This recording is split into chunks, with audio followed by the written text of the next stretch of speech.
বন্ধুরা আপনারা যদি রোহিত শর্মাকে সেরা ক্যাপ্টেন মনে করে থাকেন তাহলে আজকের ভিডিওতে অবশ্যই একটি লাইক করে দিন। বন্ধুরা আজ মুম্বাই ও দিল্লি ক্যাপিটালসের মধ্যে রোমাঞ্চকর একটি ম্যাচ অনুষ্ঠিত হয়েছিল। এই ম্যাচটি হেরে মুম্বাই ইন্ডিয়ান্স আইপিএল থেকে ছিটকে গেল। এই ম্যাচে হার্দিক পান্ডিয়াকে অনেক উত্তেজিত থাকতে দেখা গিয়েছে। হার্দিক পান্ডিয়া ও রোহিত শর্মার সঙ্গে মাঠের মধ্যে তর্ক বিতর্ক করতে দেখা গেল।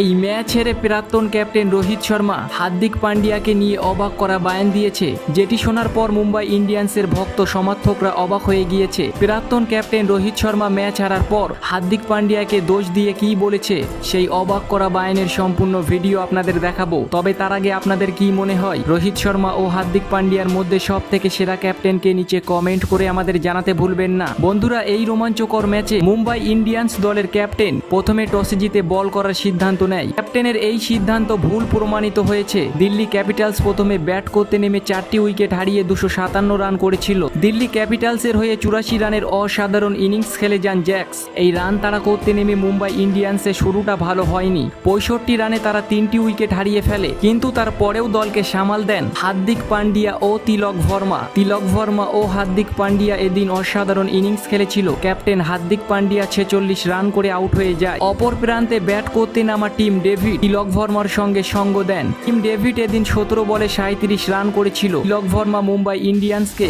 ম্যাচটি জেতানোর জন্য শেষ পর্যন্ত লড়াই করে গিয়েছিল, কিন্তু তারপরেও তার দলকে জেতাতে পারল না। 63 রানে আউট হয়ে যান তিনি। 9টি উইকেট হারিয়ে মুম্বাই ইন্ডিয়ান্স 247 রান করেছিল। এই রোমাঞ্চকর ম্যাচটি দিল্লি ক্যাপিটালস 10 রানে জিতে নেয়। এই ম্যাচ হারের কারণে মুম্বাই ইন্ডিয়ান্সের প্লে অফে ওঠার স্বপ্ন ভঙ্গ হয়ে গিয়েছে।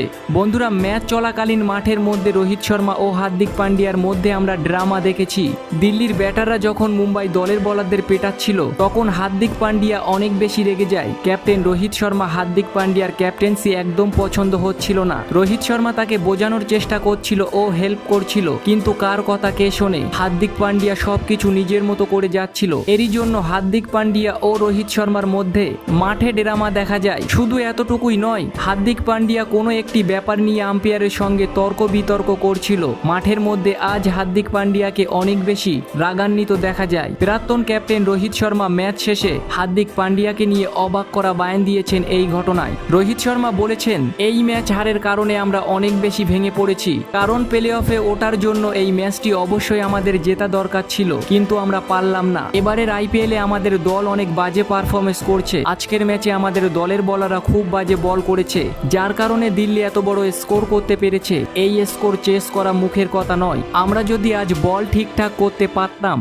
তাহলে এই ম্যাচটি জয় করে নিতাম। রোহিত শর্মা হার্দিক পান্ডিয়ার ক্যাপ্টেন্সি নিয়ে বলেছেন, হার্দিক পান্ডিয়া আজ অনেক ভুল সিদ্ধান্ত নিয়েছে মাঠে, এরই জন্য আমি তাকে সাহায্য করতে গিয়েছিলাম। তাকে এখনো অনেক কিছু শিখতে হবে। এটা ঠিক, তিনি আজ অসাধারণ ব্যাটিং করেছে। বন্ধুরা রোহিত শর্মার কথাই বোঝা যাচ্ছে হার্দিক পান্ডিয়ার ক্যাপ্টেন্সি ভালো না। তো আপনাদের কি মনে হয় রোহিত শর্মা ঠিক বলেছে নাকি ভুল? নিচে কমেন্ট করে আমাদের জানাতে ভুলবেন না।